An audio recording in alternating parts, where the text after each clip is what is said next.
माएँ अपने बच्चों के कपड़े मैले ला के देती हैं और कहती हैं आप खुद धोइए। एक्सपीरियंस का भाई इन्हें उठाना है किसी तरह से।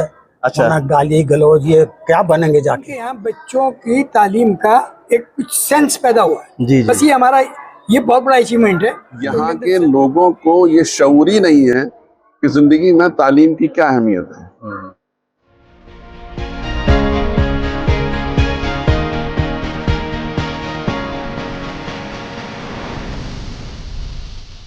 देखिए आंखों सुनते कानों को असरबदी बस्तरी का आदाब।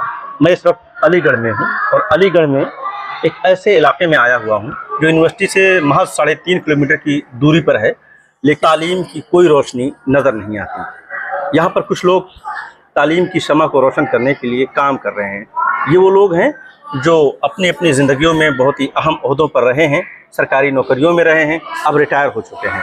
रिटायर होने के बाद वो रिटर्न कर रहे हैं सोसाइटी को। इसी तरह का एक स्कूल यहाँ पर रहीम बाग चिलकोरा रोड पर मौजूद है, MS पब्लिक स्कूल। मैं इस वक्त वहाँ पर विजिट कर रहा हूँ। 5वीं तक यहाँ पर तालीम होती है। मौलाना सैयद अरशद मदनी साहब ने मार्च 2021 में इस स्कूल का इफ्तिताह किया था। बहुत ही अंडर प्रिविलेज्ड बच्चों को यहाँ पर लाया जाता है और उन्हें पढ़ाया जाता है।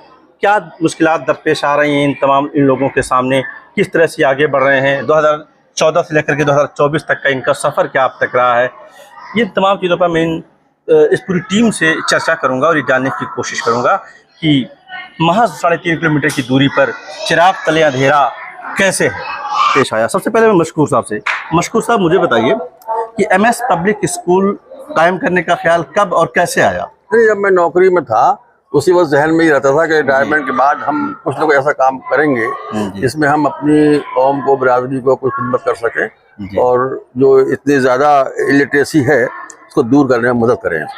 ये जो इलाका चुना आपने, हाँ, रहीम बाग का इलाका, चिलकोरा रोड का इलाका, यह खास बात क्या थी यहाँ पर? ये सबसे 100% इलिटरेट इलाका है और सब मजदूर लोग रहते हैं और हमने ये इसीलिए चुना है इसको कि यहाँ ज़्यादा मेहनत करने से कुछ लोगों को फ़ायदा पहुँचेगा और हम उसमें अच्छी खिदमत कर पाएंगे। अभी 10 साल हो गए, हम 24 में खड़े हैं, 14 में आपने कायम किया था। क्या लर्निंग रही आपकी? अल्हम्दुलिल्लाह, मतलब जो हम समझते हैं कि हम 100% तो नहीं, लेकिन ये काफ़ी हद तक हम इसमें कामयाब हुए हैं। अच्छा, मुझे बताइए कि ये बड़ा मुश्किल काम है। वो लोग जो वो ख़ानदान, वो सोसाइटी जिसमें तालीम की अहमियत का कुछ समझ हो, उन्हें कन्विंस करना बड़ा आसान होता है, लेकिन वो सोसाइटी जिसको तालीम से कोई लेना देना कभी नहीं रहा हो, उन्हें सुना भी नहीं हो, और उसको तालीम के लिए उसके बच्चों को लाना, तो वालिदैन को कन्विंस करना, बच्चों को पढ़ाना, सोसाइटी को समझाना, ये बड़ा मुश्किल टास्क है। कैसे पूरा करते हैं? हाँ, ये बहुत मुश्किल टास्क है। जैसा अभी बताया था आपको डॉक्टर परवेज साहब ने कि मतलब लोगों के माएँ अपने बच्चों के कपड़े मैले ला के देती हैं और कहती हैं आप खुद धोइए। ये इतना मुश्किल काम है। ये उनको किताबें देना, उनको कपड़े देना, उनको पढ़ाना और उनको घर से बुलवाना। फीस क्या रखी है आपने? हमने फीस तो आप देखिए 10 साल करीब हो जाएंगे हमें। हमने 8 साल तो कोई फीस रखी नहीं। अच्छा। अब ये साल 1.5 साल से हमने 100 रुपये महीना फीस रखी है, उसमें भी 50% लोग देते हैं। अच्छा, आने वाले दिनों का मंसूबा क्या है? कहाँ देखना चाहते हैं MS पब्लिक स्कूल को आप? देखिए, हमारे ख्वाब तो बहुत ऊंचे ऊंचे हैं, लेकिन हमारे पास ऐसे कोई फाइनेंशियल बैकग्राउंड हमारी इतनी अच्छी नहीं है कि हम इसे आगे बढ़ाएं। लेकिन ये कि हमारा दिल कहता है कि अगर मौका मिलेगा तो इंशाल्लाह हम इसे हाई स्कूल करेंगे। अभी तक कैसे चल रहा है ये स्कूल? मतलब फाइनेंस कहाँ से मैनेज हो रहा है? हम जो सोसाइटी के मेंबरान हैं वो आपस में कंट्रीब्यूट करते हैं हर महीने और उससे हम तनख्वाह देते हैं। कितने बच्चे इस वक्त पढ़ रहे हैं? करीब 150 बच्चे हैं इस वक्त। 160 बच्चे होंगे। क्लासेस कितनी हैं? क्लासेस 7 हैं। 7 क्लास, नर्सरी, KG 2 और फर्स्ट, सेकंड, 5 तक, 5वीं तक है। आप अपना नाम बताएंगे? रजीउर रहमान है। आमतौर पर यह कहा जाता है कि आपने अपनी जिंदगी गुजारी और अपने काम किया जिस भी मैदान में, और अब आप आराम कर रहे हैं। सोसाइटी में मैंने जो देखा है, जो देखता हूँ कि रिटायरमेंट के बाद बहुत सारे लोग बहुत ही मतलब हल्की फुल्की अपनी जो है एक्सरसाइज कर रहे हैं, नाती और पोतों के साथ खेल रहे हैं, कुछ दोस्तों के साथ बैठ करके अपने क्लबों में जाते हैं, और आप लोग इस गर्मी में और ऐसे सख्त जगह पर आकर के किस उम्र में सख्त जानी के साथ लड़ रहे हैं, एक इलिटरेसी से लड़ रहे हैं। क्या एक्सपीरियंस है? एक्सपीरियंस का भाई इन्हें उठाना है किसी तरह से। अच्छा। वरना गाली गलौज ये क्या बनेंगे जाके। तो इनको कुछ न कुछ मोटिवेट करके इनको ऊपर लाना है, तमाम बुराइयों से ताकि ये बच सकें। अच्छा, आसिम इकबाल साहब से मेरी मुलाकात अक्टूबर में बाकायदा हुई। वैसे चूँकि इल्मी आदमी है तो उनसे उस तरह का फैज़ तो हम हासिल करते रहे हैं हमेशा से, लेकिन बाकायदा बाज़ाब्ता मुलाकात हुई, उसके बाद से हम रास्ते में हैं। अलीगढ़ आने का जो मकसद था और जो टास्क था इन्हीं का दिया हुआ था कि आप आएँ और इस तरह की चीज़ों को विज़िट करें, हमारे जो अदारे चलते हैं। मैं आया हूँ, आप इस अदारे से जुड़े हुए हैं पहले रोज़ से।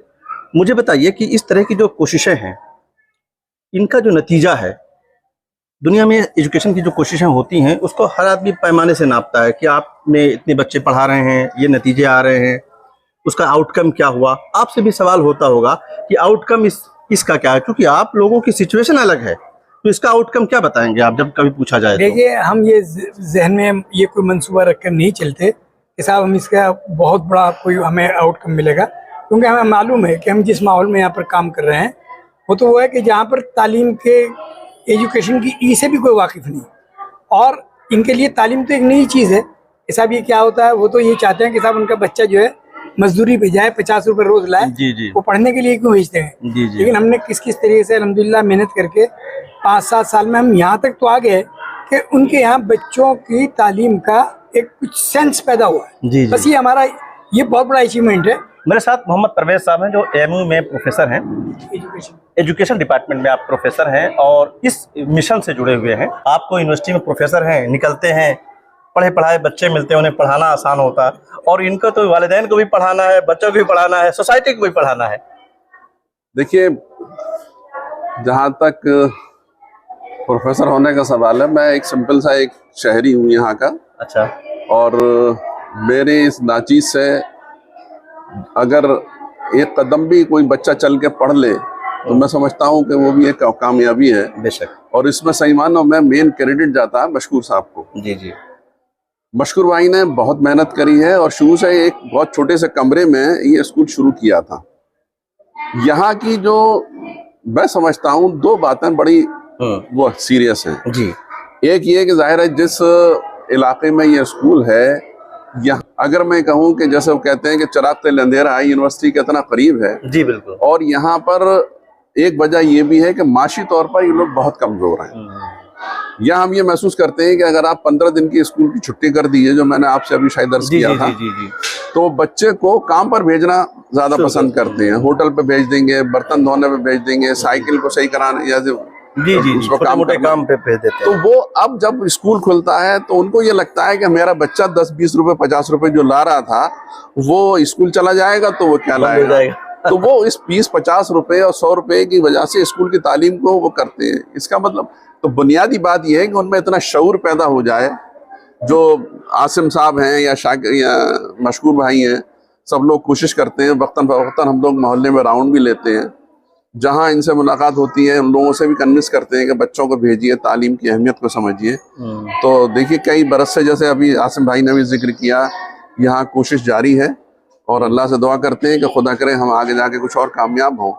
जो स्कूल शुरू हुआ था अब थोड़ी दूसरी पोजीशन में, इंशाल्लाह कल और दूसरी सूरत हाल होगी। बहुत बहुत शुक्रिया सर, थैंक यू। आपने देखा कि मैंने एक एक करके तमाम जिम्मेदारों से मैंने बात की और ये जानने की कोशिश की कि 2014 में जो ये शमा रोशन हुई थी, वो उसकी रोशनी अब रहीम बाग के लोगों के घरों तक कहाँ तक पहुँची है। और ये पढ़े लिखे लोग, ये तालीम याफ्ता लोग, ये जो अर्न कर चुके लोग हैं, ये रिटर्न करने की तरफ काम कर रहे हैं। हम उम्मीद करते हैं कि आने वाले दिनों में रहीम बाग ही नहीं, लेकिन इस तरह के जितने भी इलाके हिंदुस्तान में हैं, जो अनटच्ड इलाके हैं, जहाँ पर अब तक तालीम की रोशनी नहीं पहुँची है, वहाँ इस तरह के लोग काम करते हुए नजर आएंगे। बहुत बहुत शुक्रिया। अलीगढ़ से मैं अशरफ अली बस्तवी।